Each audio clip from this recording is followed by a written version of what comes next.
Hello, and welcome to Summer 2020 SFSP training by the Louisiana Department of Education, Division of Nutrition Support. First, we're going to go over an overview of the Summer Food Service Program. The Summer Food Service Program provides nutritious meals to children during the summer months when schools are normally closed and the National School Lunch and School Breakfast programs are not in operation. This program is administered through an agreement between USDA, F&S, which is the Food and Nutrition Services Division of USDA, and through the Louisiana Department of Education.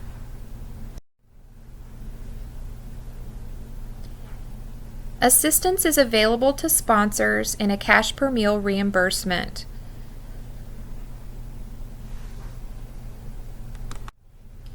Sponsors are able to claim reimbursements through the Child Nutrition website, and reimbursement is based off of the number of meals given to children.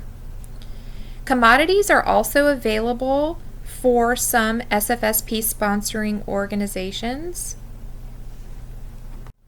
An annual agreement is required with the Louisiana Department of Agriculture and Forestry annually. And you can contact the Department of Agriculture and Forestry for more information. Per SFSP Regulations 7 CFR Part 225.9b, sponsors are eligible to receive commodities under the program if they are a self-preparation sponsor, a sponsor that has entered into an agreement with a school or local SFA for the preparation of its meals, and or if a sponsor, which is an SFA, has competitively procured program meals from the same food service management company or SFMC from which they competitively procured meals for during the school year. The cash per meal reimbursement and any possible SFSP advances received are available to assist sponsors with the cost of providing USDA approved meals and or snacks, as well as allowable operating and administrative costs. We will be discussing more about allowable operating and administrative costs in later slides. So who is eligible to participate in SFSP? Children who are 18 years of age or under, and or a person who is 19 years of age and over who meets both criteria below. Those criteria are having a mental or physical disability as determined by a state or local educational agency, and they participate during the school year in a public or private nonprofit school program. So children who are over the age of 18 years old may participate if they meet these two criteria. Selecting your sites is an important part of your SFSP program. Things you may want to consider are: what is your administrative capability? How accessible is the site? Are there children that are going to be close? Do they live close? Is it somewhere that they will frequently be? How kid-friendly are the meals that you're going to be offering? Does your site offer any other activities that are going to draw people in? And then also, is there a volunteer base at this site?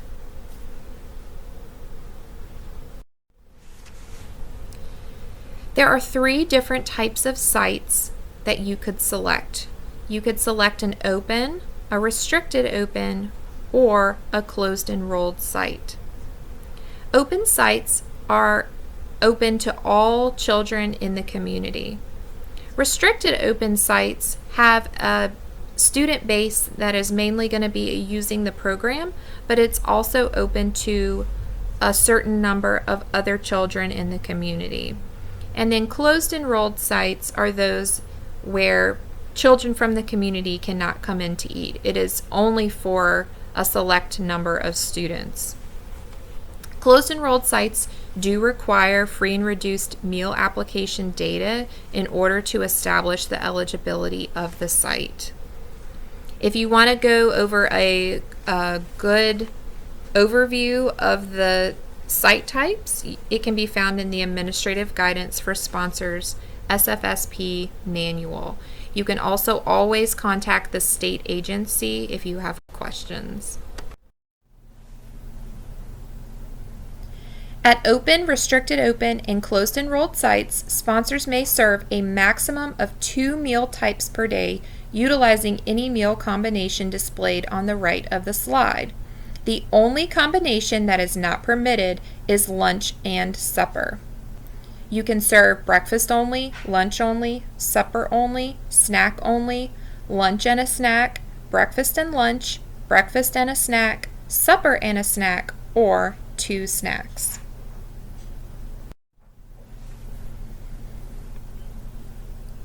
In accordance with regulations, program operators must ensure a minimum of 3 hours elapse between the start of one meal service, including a snack, and the start of a next. In the case of sites where both lunch and supper are served with no snack in between, a minimum of 4 hours must elapse between the start of each. Breakfast is allowed to last for up to 1 hour. Snacks or supplements are also allowed to last up to 1 hour, and lunch and supper may each last up to 2 hours. Camps, either residential or non-residential, migrant, and upward bound sites qualify for a maximum of 3 meal types per day, which may include both lunch and supper. But please note, these are the only sites that are eligible for more than 2 meals and to serve both lunch and supper. For camps and migrant sites, allowable meal combinations include breakfast, lunch, and supper, breakfast, lunch, and snack, lunch, supper, and snack, any combination of meals or snacks that is less than the maximum number allowed. With state agency approval, camp or migrant site sponsors may serve up to 3 meals each day or 2 meals and 1 snack. If you have any questions whether you qualify for this, please contact the state agency. Now we're going to discuss a mobile feeding model. Even with careful planning, reaching children may still be difficult. Mobile feeding may be an option that you want to explore. Mobile feeding is when a truck or a bus delivers food to locations on a set delivery route targeting areas where children will be congregated. This may include allowing children to board the bus or vehicle to consume meals. With this model, congregate feeding is still required and there must be a site supervisor present during the entire meal service. Both LDOE and the Department of Health will need to know the exact route. They will need to know all stops and addresses where children will be fed. Please be sure to contact both the Department of Education and Louisiana Department of Health with notice provided well in advance if you wish to utilize this model of feeding. Time and temperature control are even more essential as food is transported to designated locations in your parish. A designated point of service is still required, and the same types of documents are needed to support meals served in this mobile feeding model. The prescribed meal pattern must still be met. Offer versus serve is an option, though pre-bagged meals are more often utilized. Generally, offer versus serve is not used within the mobile feeding model. Your ADP, or your average daily participation, must still be reported to the state agency through the online system, with revisions made to your ADP as the need arises.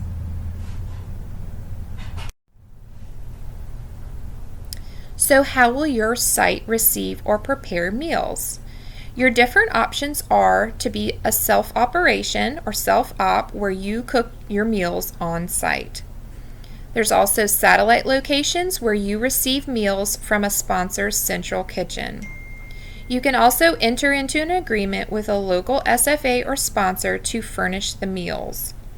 You can enter into an agreement with a food service management company, which will supply both the staff and the meals for the sites.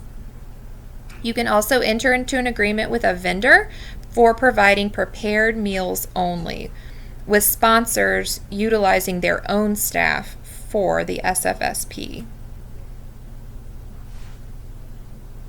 And just a reminder that all federal, state, and local procurement regulations must be adhered to at all times when seeking a food provider. This includes the process of using vended meals or a food service management company.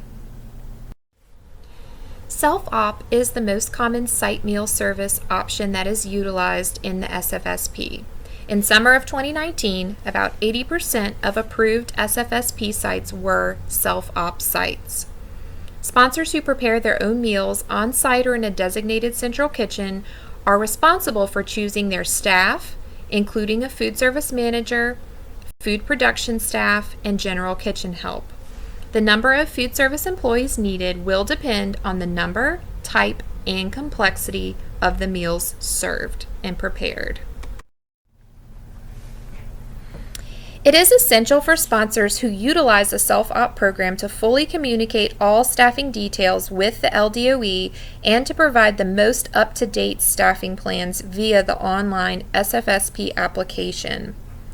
LDOE approves both site and sponsor level staffing plans annually and as needed throughout program operations via submission of the sponsor and/or the facility applications. So as staff members either come off of your program or come into your program, that needs to be updated in your SFSP applications. Below is a general guide for program serving lunches and snacks. If you are planning to serve between 1 and 50 meals, you will need approximately 6 to 8 hours of labor, which is equivalent to 1 full-time employee. However, if you are going to serve between 200 and 300 meals, you will need approximately 20 to 24 hours of labor, and therefore 3 full-time employees and 1 part-time employee. Again, this is based off of the complexity of the menu as well as the feeding site. The range of hours varies based on skills of the food service employees, the amount of convenience foods utilized on the menu. If the site serves breakfast, you would add 1 hour of labor for every 50 breakfasts prepared. The following are some tips for selecting your SFSP staff. First, you will need to determine the number of staff needed based on your projected program. It's always a good idea to use qualified volunteers whenever possible. Your local school system or food bank may be able to provide you information on volunteers. However, do remember that all food service employees must meet health standards set by local and state health authorities. This includes either volunteers or paid staff. It's also a good idea to develop job descriptions for each food service position so your staff knows exactly what is expected of them in their position. Publicizing your program is another requirement of SFSP. Annually, you will need to release an SFSP media or news release. Once the sites are identified, families need to be made aware of the open or restricted open site locations and the availability of meals using media outlets. This is especially important for open sites that are open to all children in the community. LDOE, Department of Nutrition Support, provides sponsors with a customized listing of their sites that can be auto-generated through the Child Nutrition Program website once the online application package has been submitted for approval. This auto-generated document can then be proofed by the sponsor and sent forward to local media for publicizing the program. And below you can see where you can find that letter.